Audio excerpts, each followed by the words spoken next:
કેટલાક દેશો છે આ દુનિયામાં જે પોતાને લોકશાહીના ઠેકેદાર ગણાવી રહ્યા છે. કેટલાક દેશો છે આ દુનિયામાં જે પોતાને આઝાદીના ઠેકેદાર ગણાવી રહ્યા છે. કેટલાક દેશો છે આ દુનિયામાં જે પોતાને માનવતાના ઠેકેદાર ગણાવી રહ્યા છે. પરંતુ કેટલાક દેશોની જીદના કારણે આજે સમગ્ર દુનિયા વિશ્વયુદ્ધની આગમાં લપેટાતી જોવા મળી રહી છે. નમસ્કાર, આપ જોઈ રહ્યા છો સંદેશ ન્યૂઝ, તમારી સાથે સત્યની સાથે, સંદેશ વિશેષ સાથે હું છું નુપુર. એક તરફ પુતિનની જીદ છે, બીજી તરફ ઝેલેન્સ્કીની જીદ છે, અને હવે આ જીદમાં બાઇડનની જીદ પણ સામેલ થઈ ગઈ છે. અને આ જંગની જીદ દુનિયા માટે કેટલી ખતરનાક બની શકે છે એ આજે આપને બતાવવું છે. અને એ પણ બતાવવું છે કે આ જીદ કેવી રીતે સળગાવી શકે છે વિશ્વયુદ્ધની આગ, જે એકવાર સળગી તો તેને બુઝાવવી દુનિયા માટે, દુનિયાના કોઈ પણ દેશ માટે સરળ કે પછી કદાચ શક્ય જ નહીં હોય.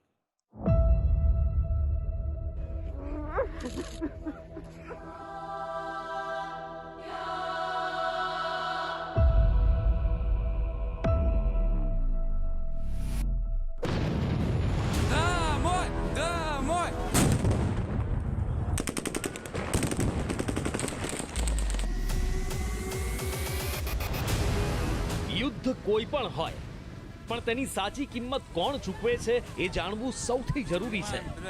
દેશના વડાઓ કે પછી નિર્દોષ નાગરિકો જેમના સપનાના આશિયાના બારૂદી હુમલામાં ખંડેર બની જાય છે, કે પછી એ સૈનિકો જે પોતાના દેશ માટે જીવ લે છે અથવા તો પોતાના પ્રાણોની આહુતિ આપે છે.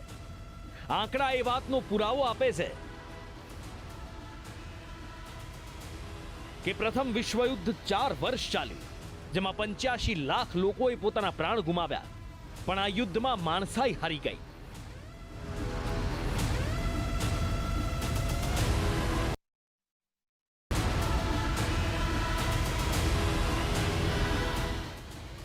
ઇતિહાસના પાના પર આજે પણ એ પુરાવો કંડારાયેલો છે કે માત્ર એક વ્યક્તિ એટલે કે હિટલરના સનકીપણાએ બીજા વિશ્વયુદ્ધમાં 6 કરોડ લોકોના જીવ લીધા. પછી ભલે જર્મનીના આત્મસમર્પણ સાથે 8 મે 1945ના રોજ બીજા વિશ્વયુદ્ધનો અંત આવ્યો હોય, પણ ત્યાં સુધીમાં કરોડો જિંદગી મોતના ખપ્પરમાં હોમાઈ ચૂકી હતી.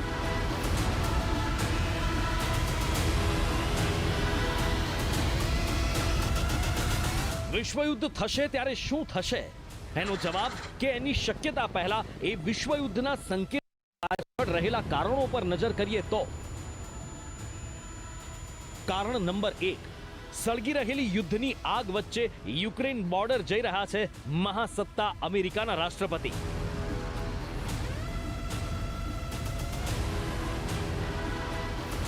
કારણ નંબર 2, બ્રિટનના પ્રધાનમંત્રી કીવની મુલાકાત લઈ શકે છે.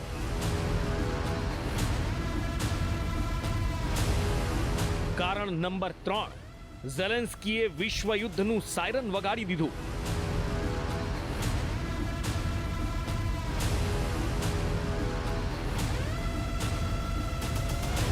કારણ નંબર 4, યુક્રેનમાં રશિયન સેના સામે લડશે યુએનની પીસ ફોર્સ.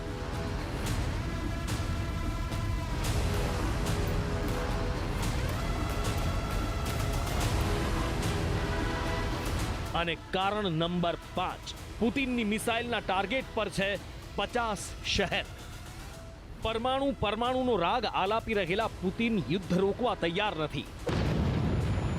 ત્યારે હવે બાઇડનનો નવો નિર્ણય દુનિયા માટે મોટો ખતરો સાબિત થઈ શકે છે.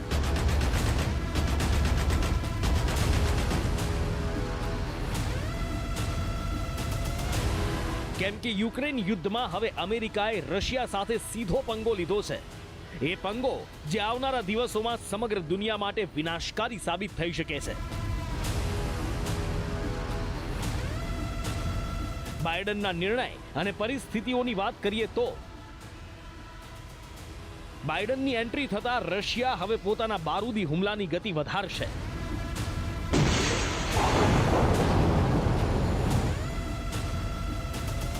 યુક્રેન પર જીત હાંસલ કરવા મિસાઇલ્સ હુમલાની ગતિ વધારશે.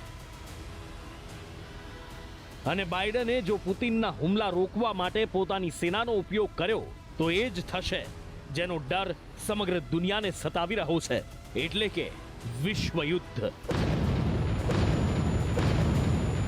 યુક્રેન રશિયા વચ્ચે ચાલી રહેલા યુદ્ધની વચ્ચે બાઇડનનું પોલેન્ડ જવું સીધી રીતે રશિયાને ગુસ્સે કરવા જેવું છે, કેમ કે પોલેન્ડ જઈને બાઇડન રશિયાને ખુલ્લી ચેતવણી આપશે. એ જ ચેલેન્જ જે સમગ્ર દુનિયાને વિશ્વયુદ્ધની આગમાં લપેટવાની તાકાત રાખે છે, કેમ કે બાઇડનની ચેતવણીથી પુતિન શાંત બેસે એવું લાગતું તો નથી જ.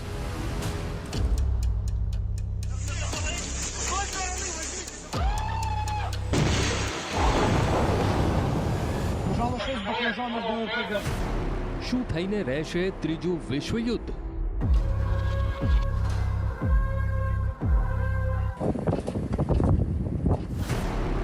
બાઇડનની પોલેન્ડ યાત્રા, ત્રીજા વિશ્વયુદ્ધનું એલાન.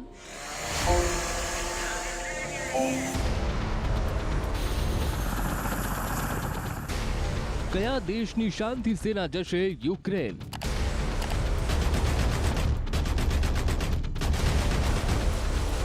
શું રશિયા સામે હવે નાટો દેખાડશે એક્શન?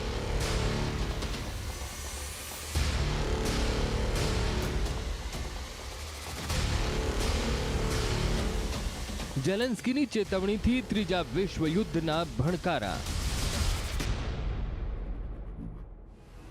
એક તરફ રશિયા છે, જેણે નક્કી કરી લીધું છે કે તે ગમે તે રીતે યુક્રેનને ઘૂંટણીએ પાડીને જ રહેશે.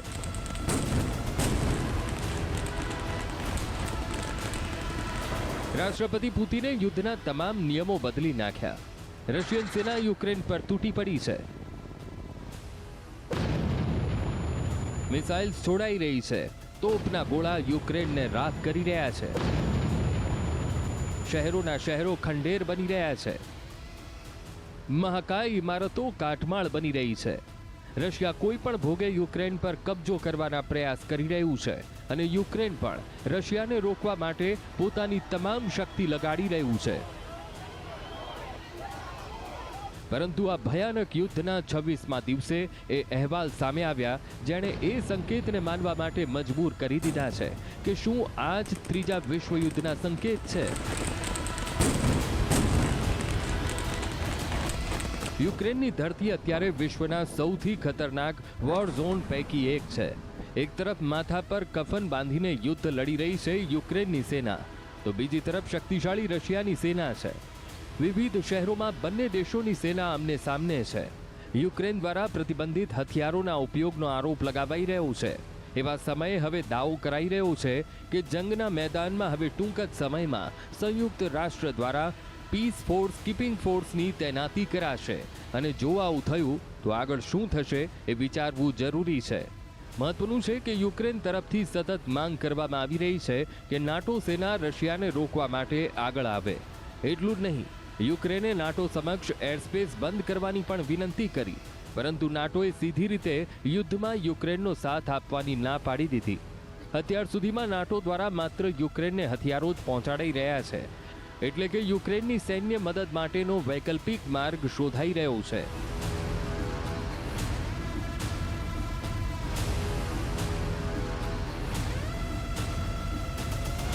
યુક્રેનની મદદ માટે શોધાઈ રહેલા વૈકલ્પિક માર્ગની વચ્ચે સૌથી મહત્વના અને ચિંતાજનક અહેવાલ એ છે કે 25 માર્ચે અમેરિકન રાષ્ટ્રપતિ જો બાઇડન નાટો સમિટમાં ભાગ લેવા માટે પોલેન્ડની ધરતી પર જઈ રહ્યા છે. યુદ્ધની વચ્ચે આવનારા દિવસોમાં થનારા પરિવર્તનને લઈને વ્હાઇટ હાઉસે મોટો સંકેત આપ્યો છે. વ્હાઇટ હાઉસનું કહેવું છે કે અમેરિકન રાષ્ટ્રપતિ 25 માર્ચના રોજ વોર્સાની મુલાકાતે જશે, જ્યાં તેઓ પોલેન્ડના રાષ્ટ્રપતિની સાથે દ્વિપક્ષીય બેઠક કરશે. સાથે ચર્ચા કરશે કે અમેરિકા કેવી રીતે સહયોગી અને ભાગીદારોની સાથે માનવીય સંકટનો જવાબ આપી રહ્યું છે. ત્યારે સવાલ થવો સ્વાભાવિક છે કે શું બાઇડનની પોલેન્ડ યાત્રાને વિશ્વયુદ્ધની યાત્રા માનવામાં આવે કે પછી બાઇડને પોતાના પત્તા ખોલી દીધા છે અને પુતિન પર પ્રેશર વધારવાની રણનીતિ અપનાવી લીધી છે.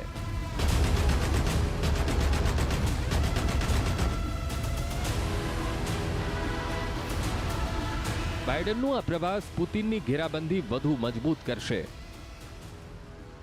સૌથી પહેલા બાઇડન બેલ્જિયમના બ્રેસલ્સમાં નાટો સહયોગી દેશો, G7 નેતાઓ અને યુરોપિયન સંઘના નેતાઓ સાથે યુક્રેનની મદદ માટે વાતચીત કરશે. સાથે તે એવા પ્રતિબંધોની વાત કરશે જે બાદ રશિયાને હુમલાની અકલ્પનીય અને અવિશ્વસનીય કિંમત ચૂકવવી પડે. બ્રેસલ્સથી બાઇડન 25 માર્ચે પોલેન્ડના વોર્સો જશે, જ્યાં પોલેન્ડના રાષ્ટ્રપતિ સાથે દ્વિપક્ષીય વાતચીત થશે, જેના પરથી એ વાત તો નક્કી છે કે નાટો દેશોનું કોઈ પણ એક્શન ત્રીજા વિશ્વયુદ્ધના બ્યુગલ ફૂંકી શકે છે.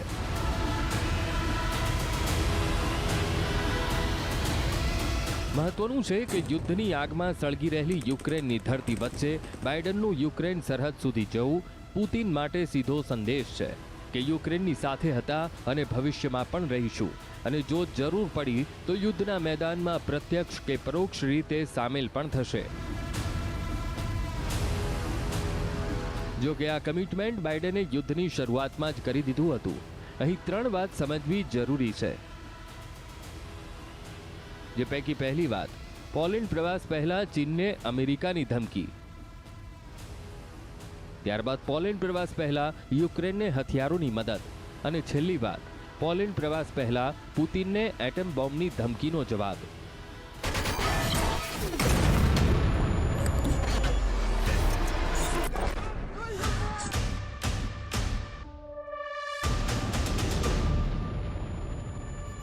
ત્યારે એ વાતનો વિચાર કરવો જરૂરી બની જાય છે કે મહાસત્તાના વડા યુક્રેનના સળગતા શહેર લવીવથી થોડા કિલોમીટર દૂર પહોંચવાના છે કે જ્યાં રશિયા એક સાથે 6 મિસાઇલ છોડી ચૂક્યું છે.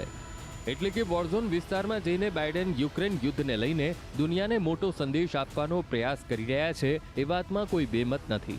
બાઇડન પોલેન્ડનો પ્રવાસ ખેડી રહ્યા છે, તો બીજી તરફ બ્રિટનના પ્રધાનમંત્રી યુક્રેનની રાજધાની કીવની મુલાકાત લઈ શકે છે. એ જ કીવ કે જે અત્યારે દુનિયામાં સૌથી વિનાશકારી વોરઝોન છે. કોઈ પણ રાષ્ટ્રના વડાનું વોરઝોનમાં જવાનો મતલબ સ્પષ્ટ છે કે આ યુદ્ધ પૂર્ણ થવાનું નથી, પરંતુ વિનાશકારી રૂપ લેવાનું છે. એટલું જ નહીં, ખુદ યુક્રેનના રાષ્ટ્રપતિ ઝેલેન્સ્કી પણ કહી ચૂક્યા છે કે જો રશિયા સાથે સમાધાન ન થયું તો ત્રીજું વિશ્વ યુદ્ધ થઈ શકે છે.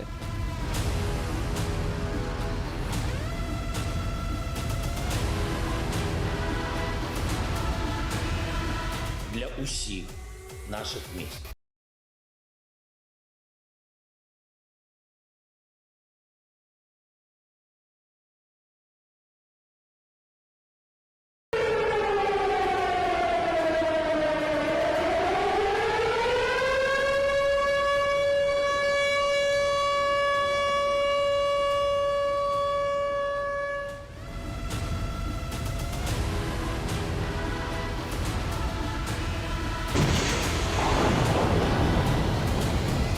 સતત 27 દિવસથી ચાલી રહેલા યુદ્ધમાં રશિયાએ યુક્રેનને ચેતવણી આપી છે કે યુક્રેન મારિયુપોલને રશિયાના હવાલે કરી દે, નહીં તો પરિણામ વધુ વિનાશકારી આવશે. પરંતુ યુક્રેન પણ અડી ગયું છે. તેણે રશિયાના ઘેરાવ વચ્ચે હથિયાર હેઠા મૂકવાનો ઇનકાર કરી દીધો છે. રશિયાએ ધમકી આપી છે કે જો યુક્રેને હથિયાર હેઠા ન મૂક્યા તો ભયંકર માનવીય ત્રાસદી જોવા મળી શકે છે. સાથે એ વાતની ખાતરી પણ આપવામાં આવી છે કે જે લોકો હથિયાર છોડશે અને શરણાગતિ સ્વીકારી લેશે તેમને સલામત રીતે બહાર કાઢવામાં આવશે. પરંતુ આ ચેતવણીની અસર યુક્રેન પર થોડી પણ થઈ હોય એવું લાગતું નથી, કેમ કે પુતિનની ચેતવણી સામે ઝેલેન્સ્કી પોતાનો જુસ્સો દેખાડી રહ્યા છે અને દુનિયાને એ વાતનો સંદેશો આપી રહ્યા છે કે યુક્રેનની મદદ જો કોઈ નહીં કરે તો યુદ્ધની આગ શાંત નહીં થાય, અને આ આગ યુક્રેનની સાથે દુનિયાના અનેક દેશોમાં પણ સળગશે. બ્યુરો રિપોર્ટ, સંદેશ ન્યૂઝ.